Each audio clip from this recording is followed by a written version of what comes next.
Hi, my babies. You see, next video is always a bit more excited, a bit more flowy. So, in the previous video, I was talking about anger and how it felt to kind of like let it out naturally through a conversation. And then also, I actually like threw in a couple of this video, but it can't be helped. I was kind of like going on tangents and I had to create a loop to go back.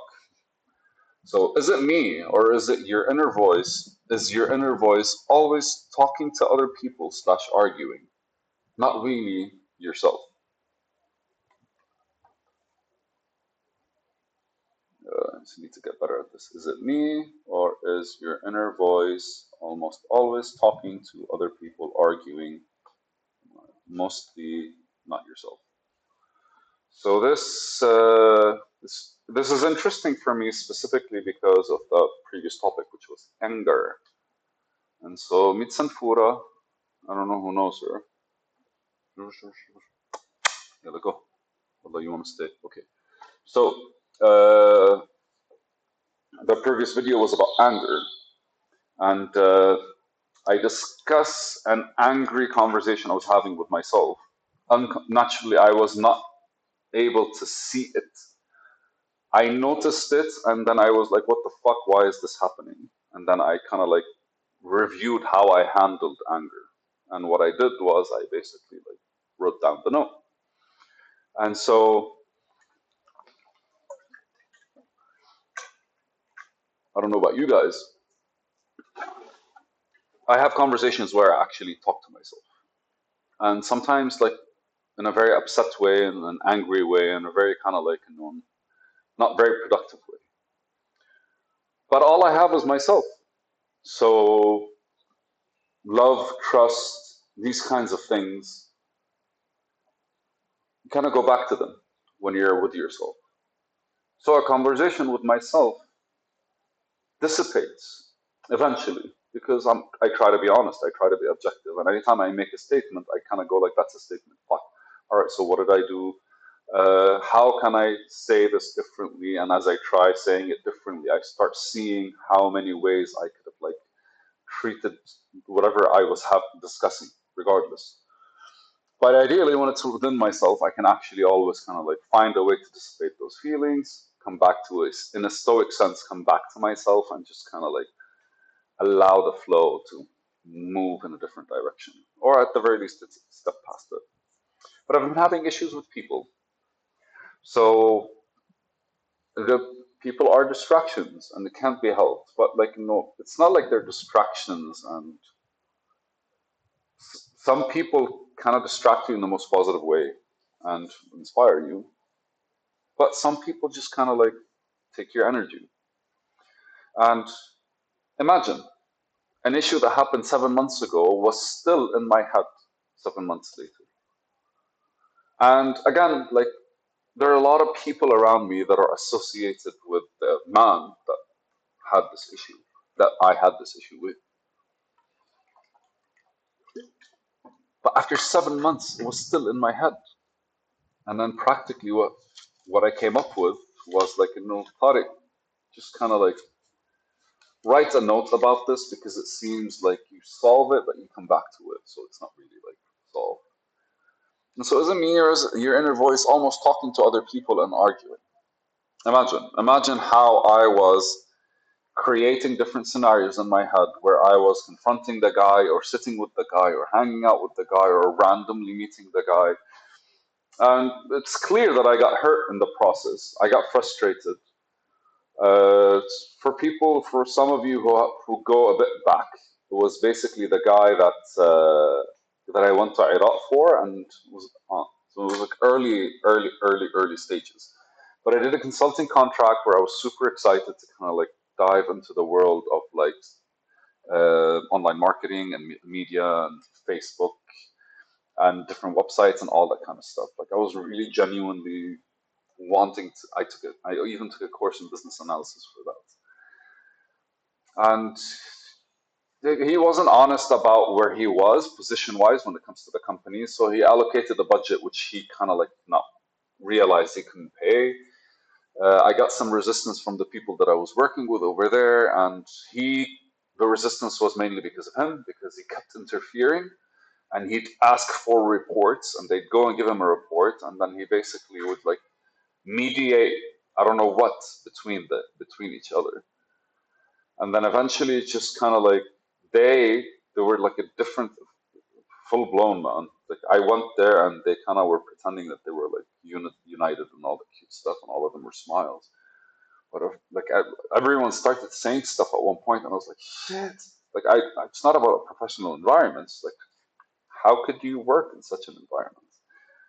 But again, like I kind of like shook the fucking stove, and all the fires started cracking. And I made a lot of mistakes. But anyways, he handled it in a very poor way, and I kept it. Shouldn't have, but I kept it.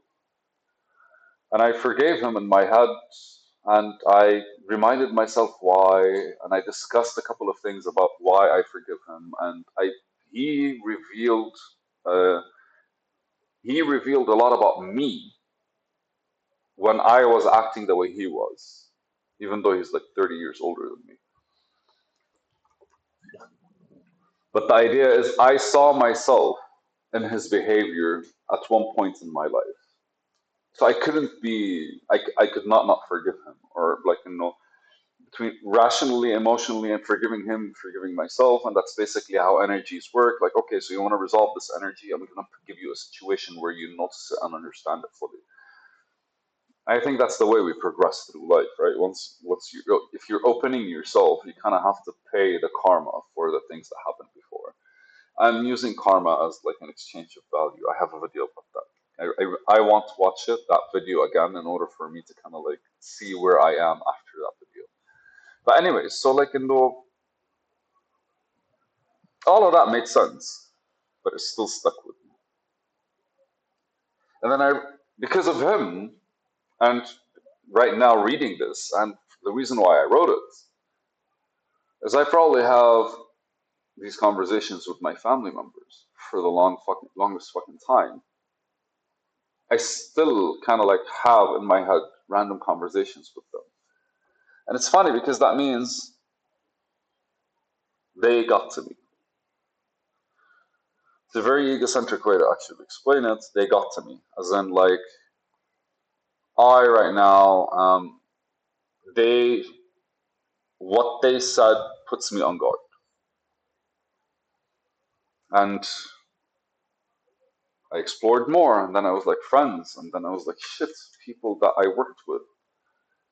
And it's funny how life's triggers, the triggers of life, really do respond to your feelings. Because the same things that were like making me feel some kind of way or see stuff at one point, and when again, like, it's just like how I'd look at a tree and I'd basically like imagine spring and want to smell the flowers if I was in a good mood. But a day I'm not in a good mood, kind of like looking at the green, and my mind takes me back to like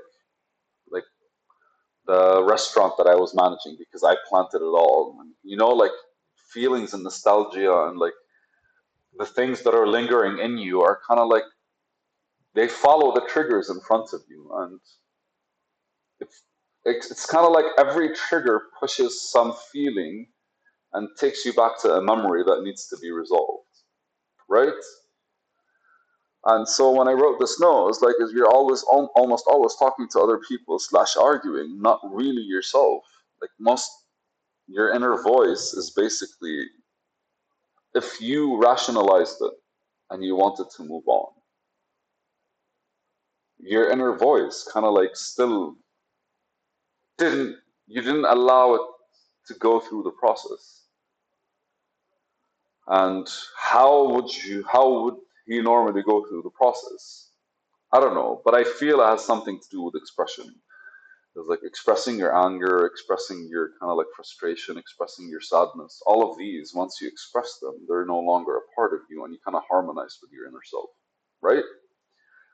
So effectively, like, being cool about a situation isn't really the cool thing to do, because being cool about the situation is really just you kind of like handling one side of it.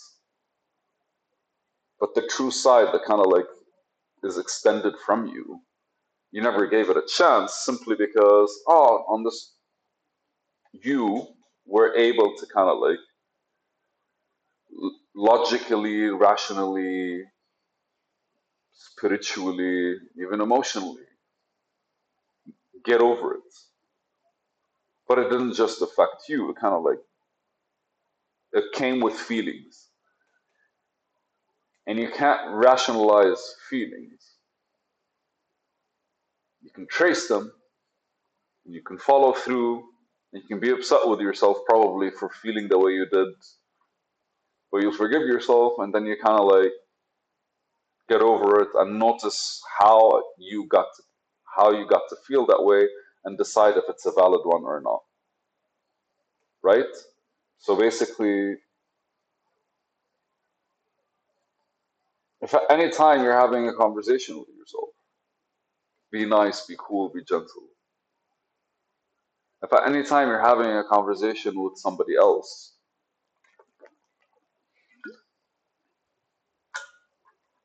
be nice, be cool, be gentle. Allow yourself to express fully how you feel. That'll be a good exercise, right? That got me angry. How would I have acted? Ah, yay, I'm over it. I guess that's how you can make a situation funny. It's like you can add a bit to it. And it's kind of like the salt and pepper that kind of like changes the flavor. It's a video. Why the fuck not? Bye.